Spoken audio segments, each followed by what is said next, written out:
Assalamualaikum warahmatullahi wabarakatuh. Salam, Om Swastiastu, Namo Buddhaya, Salam Kebajikan. Puji syukur kita panjatkan kepada Tuhan Yang Maha Esa, atas berkat rahmat-Nya kita dapat berkumpul pada malam hari ini. Selamat datang kepada teman-teman peserta Bincang Pustaka Akbar. Bincang Pustaka Akbar kali ini mengangkat tema kepemimpinan di masa muda untuk membangun masa depan bangsa dengan slogan Be Ready, Future Leaders. Baik, langsung saja kepada Mas Yuda, saya persilakan untuk memandu jalannya acara. Selamat malam Kak Sofan. Selamat malam, Mas Yuda. Bismillahirrahmanirrahim. Assalamualaikum warahmatullahi wabarakatuh. Selamat malam, teman-teman semuanya dari UB ya, dari Brawijaya, pada acara Bincang Pustaka Akbar pada malam hari ini. Sebelumnya, saya pribadi, kami mengucapkan apresiasi kepada seluruh panitia karena telah melaksanakan agenda ini dengan baik, tentunya dengan persiapan yang cukup matang ya, dan juga persiapan yang cukup panjang mungkin ya.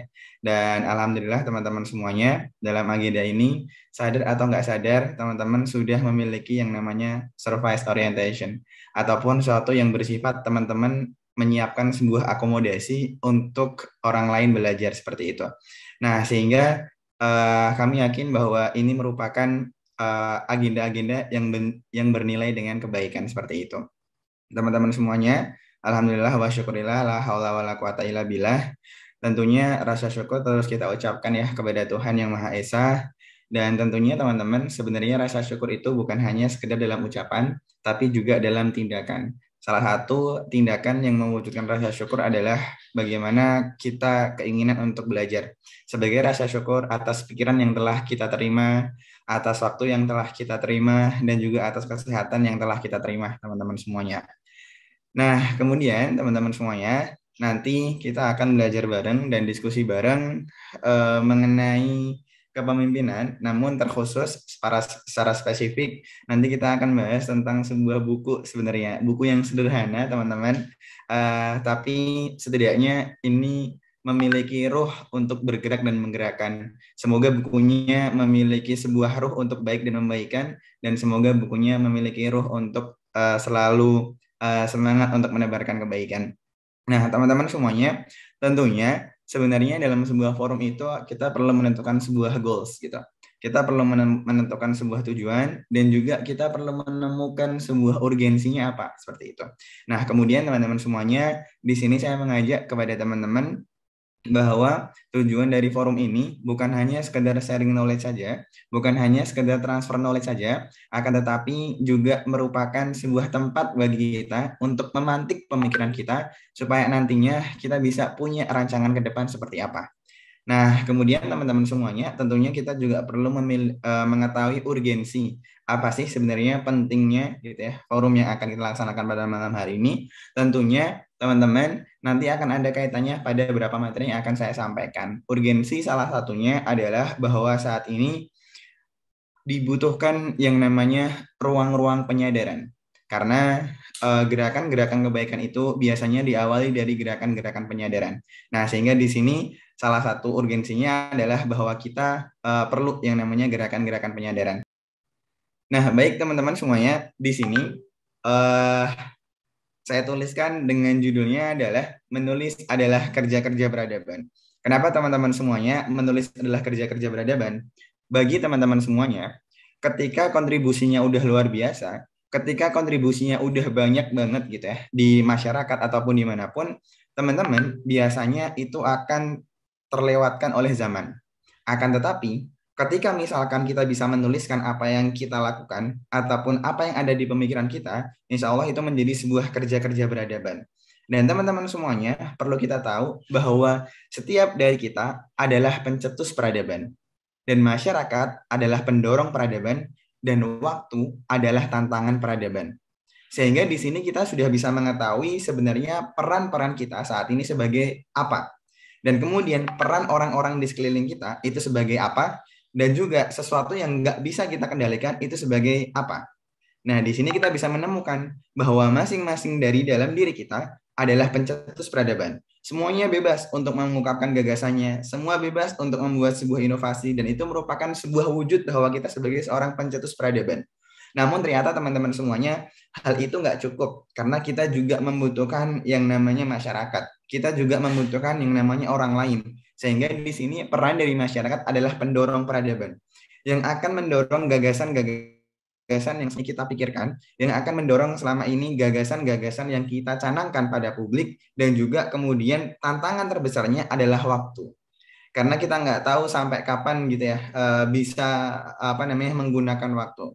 Dan yang terpenting adalah yang perlu kita kelola sebenarnya bukan waktunya, karena waktu itu pasti sudah akan terus mengalir. Tapi yang perlu kita kelola adalah urusan-urusannya yang kita miliki. Nah, sehingga teman-teman semuanya, di sini judul kita adalah menulis adalah kerja-kerja peradaban, dan nanti kita akan membedah buku Muda Memimpin, dan semoga teman-teman nanti bisa menangkap dengan baik. Buku Muda Memimpin itu saya tulis ketika dulu sejak tahun 2019 sebenarnya, dan kemudian dalam waktu kurang lebih selama 1 tahun saya memproses, kadang menulis, kadang kemudian juga berhenti, kadang masih stuck, kadang masih ngurusin organisasi, kadang masih ngurusin kuliah yang lainnya. Namun karena saya punya tekad untuk untuk tetap menulis, dan akhirnya menulis itu terus saya laksanakan seperti itu. Nah, kemudian sebenarnya mencetus saya ingin nulis itu sejak SMA seperti itu. Namun kemudian karena masih banyak agenda-agenda, dulu ketika saya SMA masih ngurusin berbagai organisasi, dan kemudian di kampus saya coba punya target untuk bisa menyelesaikan di tahun 2020, dan akhirnya di tahun 2020 saya masih ingat pada bulan Oktober gitu ya, berarti kurang lebih 1 tahun yang lalu gitu, itu bisa merilis sebuah buku pertama, yaitu Muda Memimpin. Nah, Muda Memimpin sebenarnya tentang apa teman-teman semuanya? Tentunya kalau misalkan kita belum mengetahui profilnya, kita belum bisa mengetahui gambaran secara besar buku ini tentang apa. Buku ini sebenarnya adalah sebuah buku dengan ruh kepemimpinan di dalamnya serta visi keindonesiaan. Jadi buku ini memiliki beberapa bagian-bagian yang di dalamnya itu mencerminkan beberapa hal secara relevan. Ada bagian 1, ada bagian 2, dan ada bagian 3. Dan masing-masing bagiannya itu memiliki relevansinya antara masing-masing bagian yang lain. Nah, sehingga di sini kita coba untuk merangkai pemikiran, mengkaitkan dengan pengalaman, dan juga mengikhtiarkan tentang bagaimana kondisi Indonesia ke depannya. Sehingga di sini, di dalam judul bukunya, Muda Memimpin, Catatan Kepemimpinan, Organisasi, dan Visi Keindonesiaan. Nah, kemudian di dalamnya ada apa aja teman-teman semuanya? Coba kita masuk ke slide selanjutnya. Nah, teman-teman semuanya, sebelum kita masuk ke bagian-bagian bukunya, coba kita merenungkan sebenarnya alasan terbesar apa yang membuat kita harus menulis seperti itu, teman-teman. Alasan apa yang itu menjadi sebuah syarat terbesar kenapa kita harus membuat sebuah tulisan. Nah, di sini teman-teman semuanya, kalau dulu saya menentukannya itu ada 2 hal gitu yang menjadi alasan kenapa saya menulis seperti itu. Nah, tapi teman-teman semuanya, kalau teman-teman pernah membaca buku Start with Why gitu ya, itu di situ dijelaskan bahwa kalau misalkan kita mau melaksanakan sesuatu, maka kita coba memulai dari sebuah alasan gitu. Jadi memulai dengan kata why gitu. Kenapa sih kita mau menulis gitu? Kenapa sih kita harus membuat tulisan? Kenapa sih kita harus menulis ini seperti itu? Nah, kemudian sebenarnya prinsip terbesar saya untuk menulis adalah ya untuk semangat menebar kebaikan aja gitu. Karena itu sebenarnya tagline yang hampir teman-teman di kampus ataupun di daerah itu mengenal tentang tagline itu, karena sudah saya bawa sejak SMA. Nah, namun teman-teman semuanya, secara spesifik lagi ada beberapa hal yang itu menjadi alasan besar saya. Yang pertama adalah tanggung jawab moral, teman-teman semuanya. Sadar atau tidak sadar bahwa tanggung jawab seorang yang terdidik itu adalah menciptakan orang-orang terdidik lainnya. Kalau misalkan pendidikan itu malah menjauhkan orang-orang yang terdidik dari masyarakat yang kurang terdidik, malah menjauhkan orang terdidik dari para petani, malah menjauhkan orang yang terdidik dari para nelayan, malah menjauhkan orang yang terdidik dari para masyarakat, maka mendingan pendidikan itu nggak usah aja. Karena malah akhirnya membuat gap antara orang yang terdidik dengan orang yang nggak terdidik. Nah, sehingga salah satu wujud cara kita untuk bisa menciptakan orang-orang terdidik lainnya itu adalah dengan cara apa? Dengan cara membagikan ilmu. Nah, cara membagikan ilmu itu bisa dengan banyak hal. Nah, tapi salah satunya membagikan ilmu yang itu lebih mudah untuk bisa disampaikan kepada banyak orang, itu salah satunya adalah dengan cara menulis buku seperti itu. Nah, ini menjadi sebuah tanggung jawab moral secara ideologis maupun secara etis maupun secara kepedulian kita terhadap kondisi yang ada di masyarakat. Nah, tanggung jawab moral ini secara spesifik masuk ke dalam ranah gimana caranya kita menciptakan pemimpin-pemimpin lainnya.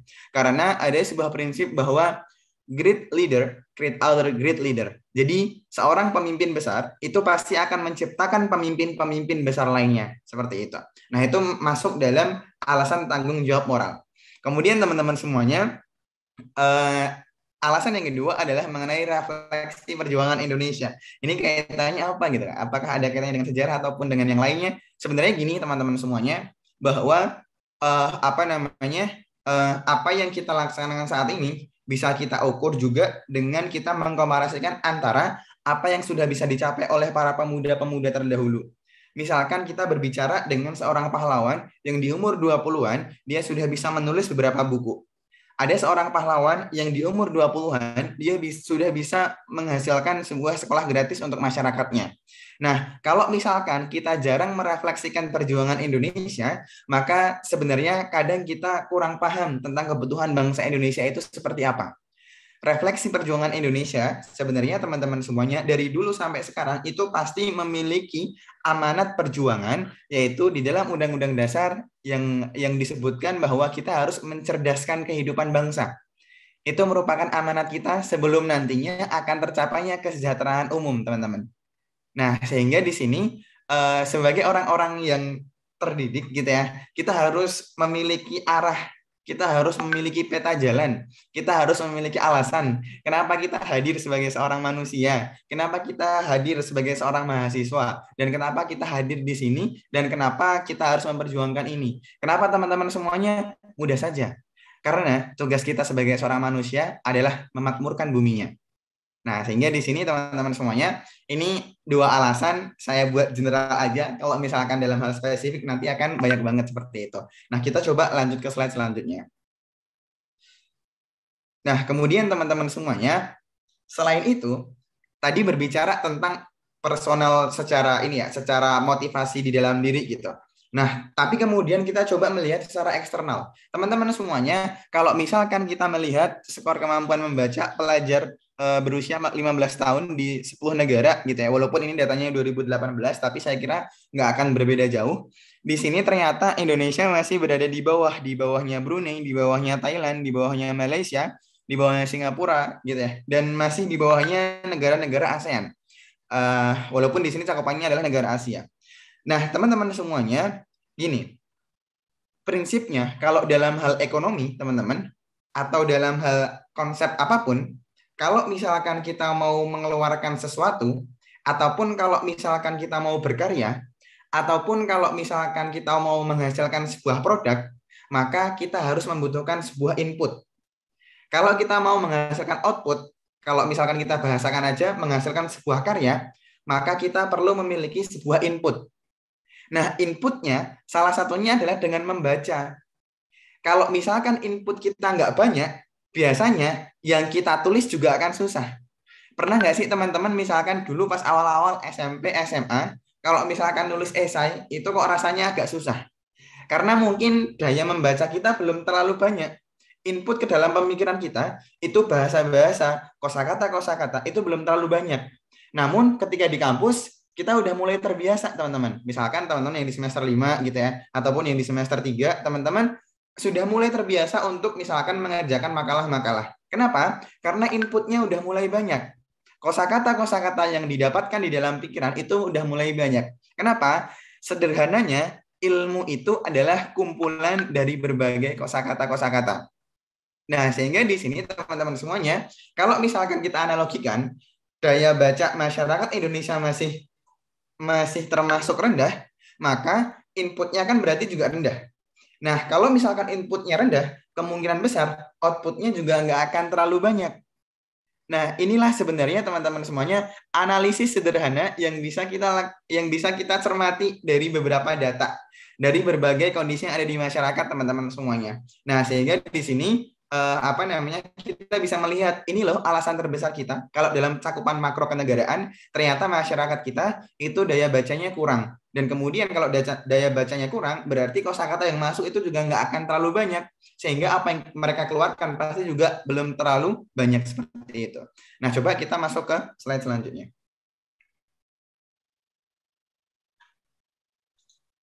Nah, teman-teman semuanya, tadi di awal saya sampaikan bahwa salah satu alasan menulis buku adalah refleksi perjuangan para pendahulu gitu ya, refleksi perjuangan Indonesia.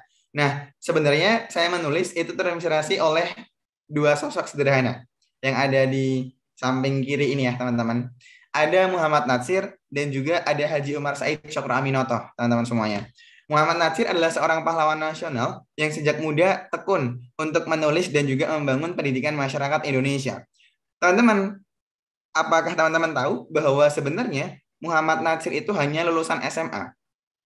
Kalau dulu SMA itu namanya AMS, bahasa Belanda dulu Mas Yan, Algemene Middelbare School, kalau bahasa Belandanya, kayak SMA-nya, dulu di Bandung. Sebenarnya kemudian Muhammad Natsir itu dapat beasiswa ke Rotterdam, sama dapat beasiswa ke UI.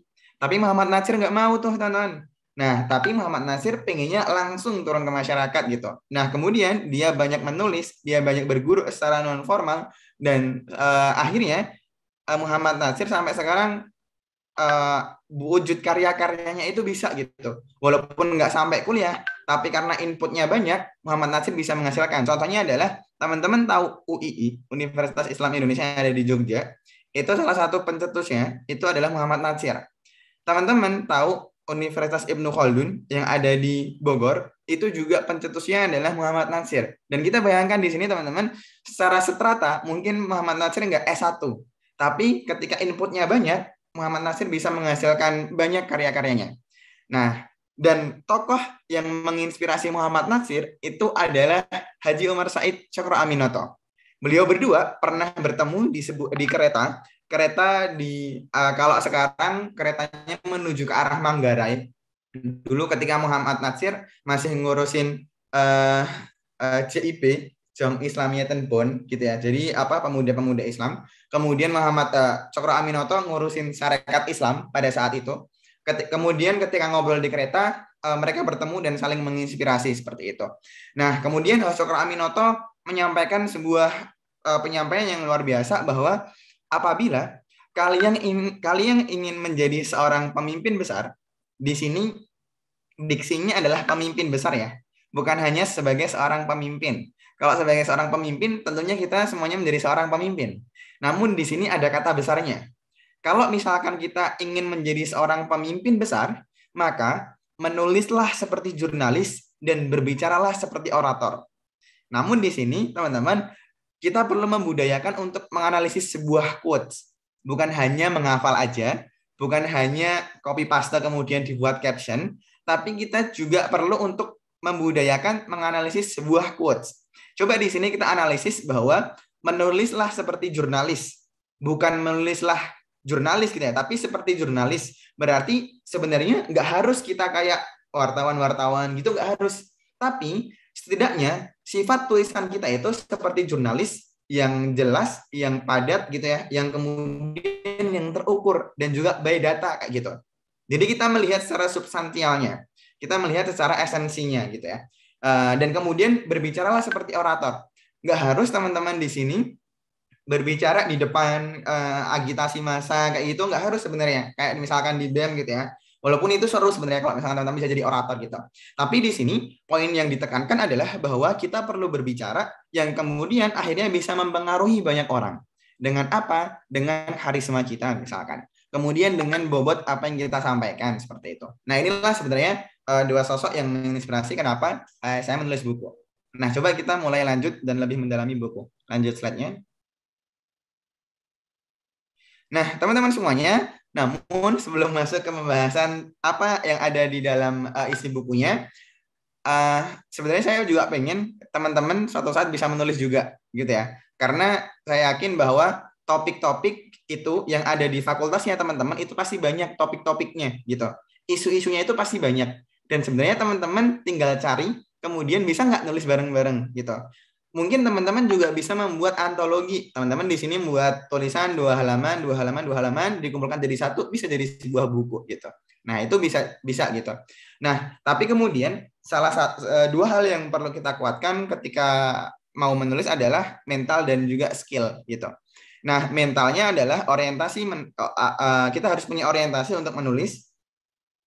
Kemudian kita perlu menempatkan diri kita sebagai seorang yang siap menulis, dan juga kita harus punya keyakinan untuk bisa menyelesaikan tulisan kita.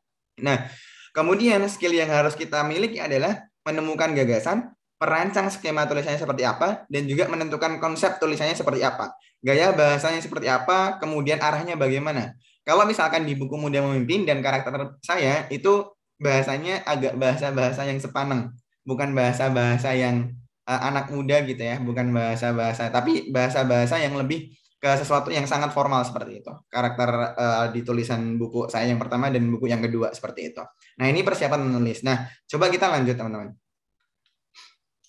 Nah, kita masuk ke dalam bagian buku ya teman-teman. Ada 3 bagian dalam buku Muda Memimpin. Bagian pertama adalah pengetahuan tentang kepemimpinan, bagian kedua adalah pengalaman organisasi, dan juga bagian ketiga adalah visi keindonesiaan. Kalau misalkan kita analisis ini teman-teman semuanya, ini menjadi sebuah benang relevansi antara bagian 1, bagian 2, dan bagian 3. Bagian 1 itu merupakan ranah tentang pengetahuan. Bagian kedua itu ranah tentang empiris, tentang pengalaman-pengalaman. Dan bagian ketiga itu tentang ranah optimisme. Nah, kenapa teman-teman semuanya pengetahuan tentang kepemimpinan ini nggak di bagian 2, tapi di bagian 1, nggak di bagian 3, tapi di bagian 1? Karena prinsipnya adalah kita memberikan pencerdasan terlebih dahulu sebelum memberikan pembebanan. Lebih lagi kalau teman-teman di organisasi, kalau misalkan ada anggotanya yang misalkan ogah-ogahan ngerjain, biasanya itu karena mungkin kurangnya pencerdasan dari kita gitu, dan kemudian langsung diberikan pembebanan gitu. Nah, sehingga di sini saya merancang bahwa pengetahuan tentang kepemimpinan di awal, kemudian ada pengalaman organisasi, dan juga bagian ketiga kita mencoba untuk membawa jangkauan pembacanya itu sampai jauh ke depan, yaitu tentang visi keindonesiaan. Nah, coba kita langsung masuk ke bagian-bagiannya ya teman-teman. Lanjut. Nah, yang pertama tentang pengetahuan tentang kepemimpinan, bahwa sebenarnya banyak ya, tapi di sini coba saya tuliskan beberapa hal yang menjadi highlight yang ada di dalamnya. Semangat membangun jiwa kepemimpinan dan menjadi organisator teladan, itu ada beberapa hal yang perlu kita miliki. Yang pertama, kita harus memiliki visi yang baik ke depannya. Kenapa? Karena visi ini menjadi salah satu bekal yang sangat penting dalam sebuah organisasi.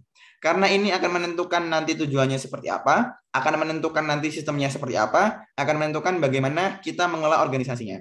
Namun teman-teman semuanya, perlu kita sadari bahwa di buku ini juga dijelaskan selain visi yang bagus, kita juga harus punya attitude yang bagus gitu.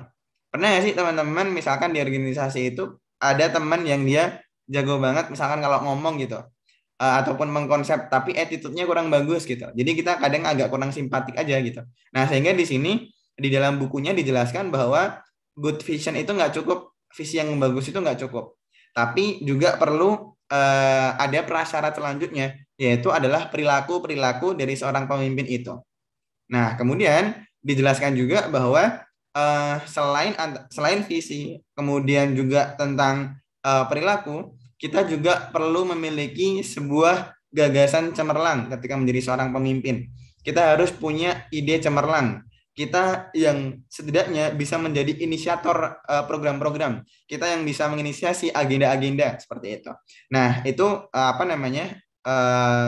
salah satu syarat yang harus dimiliki gitu ya, teman-teman. Selain visi, perilaku, dan juga brilliant thinking kita. Nah, kemudian yang keempat adalah kita perlu membangun organisasinya. Salah satu cara untuk membangun organisasi adalah people management, teman-teman semuanya. Nah, sederhananya, people management itu prinsipnya adalah tidak menjadikan anggota kita itu menjadi sebuah alat, tapi menjadikan anggota kita itu menjadi manusia yang seutuhnya, yang kita tahu mana haknya, mana kewajibannya. kadang kalau misalkan kita di organisasi terlalu ini banget, terlalu nge-push banget gitu ya. Akhirnya kadang teman-teman kita, yang staff-staff kita itu seakan-akan menjadi sebuah alat gitu. Cuman alat untuk nyelesain proker. Padahal enggak. Padahal kalau people management itu kita harus bisa memanusiakan anggota-anggota kita gitu. Kita harus mampu untuk mengetahui mana haknya, kemudian mana kewajibannya, kemudian mana batasan-batasannya, sehingga dia juga tercukupi atas hak-hak yang harus dia miliki. Nah, ini beberapa hal yang ada di buku ya, di buku Muda Memimpin di bagian pertama seperti itu ya, tentang semangat membangun jiwa kepemimpinan. Nah, kita coba lanjut ke slide selanjutnya. Nah, kemudian yang perlu saya highlight lagi di dalam buku ini adalah tentang kepercayaan. Kepercayaan adalah landasan kepemimpinan. Sebenarnya referensinya ini saya ambil dari John C. Maxwell, bukunya John C. Maxwell.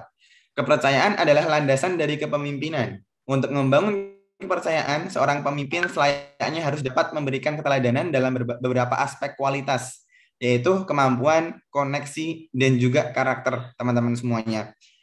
Karena sebenarnya yang menjadi taruhannya seorang pemimpin itu adalah kepercayaannya.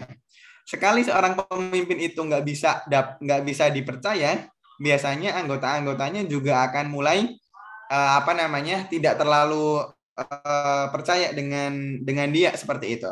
Nah, kalau misalkan nggak percaya sama dia, maka biasanya nanti organisasinya nggak akan bisa jalan dengan baik. Nah, ini merupakan hal yang sangat penting yang perlu kita ketahui di dalam buku Muda Memimpin. Salah satunya adalah tentang kepercayaan. Nah, ini hal yang sangat penting. Karena juga disampaikan oleh Simon Sinek, pakar kepemimpinan, bahwa sebuah tim itu adalah kumpulan-kumpulan yang bukan hanya bekerja bersama, tapi yang saling percaya satu sama lain. Nah, itu perlu kita cermati bersama-sama gitu. Nah, tadi tentang semangat kepemimpinan, dan ini mengenai kepercayaan, dan coba kita masuk ke slide selanjutnya. Nah, kemudian teman-teman semuanya di bagian kedua ya, di bagian kedua kita masuk ke dalam ranah pengalaman organisasi. Nah, di sini yang saya gambarkan di dalam bukunya adalah sebenarnya rata-rata pengalaman organisasi di SMA dan juga pengalaman saya di semester 1 ketika di kampus gitu. Karena dulu nyelesain bukunya itu sekitar di semester kemarin itu semester berapa ya? Semester 4 kayaknya. Nah, semester 4 kemarin berarti saya menyelesaikannya. Nah, dulu teman-teman semuanya saya menceritakan di buku itu ketika dulu organisasi di OSIS ketika saya di SMA, dan dulu pengalaman yang sangat menarik adalah ketika bisa berbincang dengan Pak Gubernur. Dulu masih Pak Gubernur di Jawa Tengah ya, Pak Gubernur di Jawa Tengah. Saya dari dulu SMA bolak-balik Solo Semarang, SMA saya di Solo. Dulu SMA saya di asrama gitu ya. Jadi harus membagi waktu antara organisasi internal, antara akademik, kemudian antara organisasi di Jawa Tengah, dan juga antara tanggung jawab di asrama karena saya boarding school. Nah, di buku itu dijelaskan bagaimana dulu bisa mencapai di ranah organisasi sampai di provinsi seperti itu. Dan kemudian diceritakan tentang gimana caranya biar bisa audiensi dengan tokoh-tokoh yang ada di provinsi seperti itu. Nah, memang akhirnya di situ dijelaskan di buku itu kalau misalkan kita mau membangun organisasi yang ada di daerah, prinsipnya adalah kita sering-seringin silaturahim. Kita sering-seringin ngobrol sama teman-teman. Kita sering-seringin untuk berkunjung ke teman-teman yang lain. Dan kemudian kalau misalkan kita mau beraudiensi kepada para tokoh-tokoh pejabat di provinsi, maka kita sering-sering untuk membuat gagasan-gagasan, dan kita perlu sering untuk mengetahui bagaimana jalannya birokrasi yang ada di daerah tersebut. Nah, itu nanti pasti akan bisa memudahkan kita untuk mencapai pencapaian-pencapaian tertentu seperti itu. Nah, coba kita lanjut. Nah, kemudian teman-teman semuanya, pengalaman yang kedua adalah yang menjadi highlight-nya adalah ketika dulu saya jadi ketua umum Forum OSIS Nusantara ya. Jadi setelah saya ngurusin OSIS di Jawa Tengah, teman-teman, di buku itu dijelaskan ketika saya ngurus OSIS se-Indonesia gitu. Jadi ngurus mulai dari Jawa Tengah, Jawa Timur, Jawa Barat. Kalau di Jawa Barat kan ada FOJB, Forum OSIS Jawa Barat. Kemudian ngurus di OSIS Sumatera, kemudian di Kalimantan, kemudian di Nusa Tenggara dan yang lainnya kayak gitu. Nah, karena memang teman-teman semuanya di dalam bukunya dijelaskan kita perlu untuk berusaha membawa misi kepemimpinan untuk menyebarluaskan ke penjuru Nusantara. Dalam melaksanakan langkah kehidupan kita, setidaknya kita membutuhkan referensi untuk menjadi gambaran ke depan. Ada sedikit cerita unik teman-teman semuanya. Ketika dulu saya diminta untuk ke Jakarta dalam pemilihan organisasi ini oleh guru saya sebenarnya nggak mau. Karena kelas 12 pas ini gitu ya. Harus milih kampus gitu kan. Harus udah persiapan kampus gitu. Tapi dulu saya ngandelin SNMPTN. Nah, jadi sama sekali nggak belajar SBMPTN karena masih ngurusin organisasi. Nah, dari dulu ketika saya di buku itu dijelaskan ketika saya harus ke Jawa Timur, harus ke Jawa Barat, harus ke yang lainnya seperti itu, dan memang perjuangannya sangat luar biasa. Pernah suatu ketika saya hari Sabtu ke Semarang, Sabtu malam ke Semarang, kemudian Minggu paginya saya harus sudah sampai ke Mojokerto, ke Jawa Timur, kemudian Minggu malamnya saya harus sudah sampai asrama di sekolah, kemudian hari Seninnya saya harus USBN. Nah, jadi memang dulu suka sekali gitu kalau misalkan ke sana ke sini seperti itu. Nah, memang dulu berusaha membawa misi kepemimpinan untuk menyebarluaskan ke penjuru Nusantara seperti itu, teman-teman. Alhamdulillah ketika itu bisa bertemu dengan wakil DPR dan yang lainnya, kemudian bertemu dengan beberapa tokoh-tokoh yang lainnya, yang akhirnya kita bisa belajar di sana seperti itu. Nah, coba kita lanjut ke slide selanjutnya. Nah, kemudian teman-teman semuanya, yang menjadi hikmah jika kita bisa memiliki pengalaman organisasi dan bisa bertemu dengan tokoh-tokoh, teman-teman semuanya, kita bisa belajar untuk membentuk karisma dengan para tokoh-tokoh di sini. Kalau di sini, dulu ketika saya bertemu sama Pak Dahlan Iskan di satu forum, di depan panggung gitu ya, bersama beliau di satu forum pada sebuah seminar.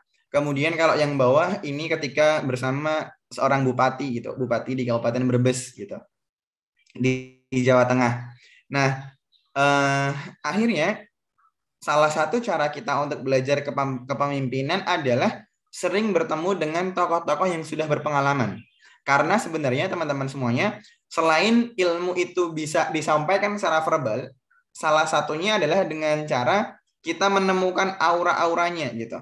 Jadi kita bisa membiasakan. Teman-teman tentunya bisa mengidentifikasi mana orang-orang yang dia sudah pengalaman bertemu dengan tokoh-tokoh besar dan mana yang mungkin masih berusaha gitu ya untuk bisa berkoordinasi dengan banyak orang seperti itu.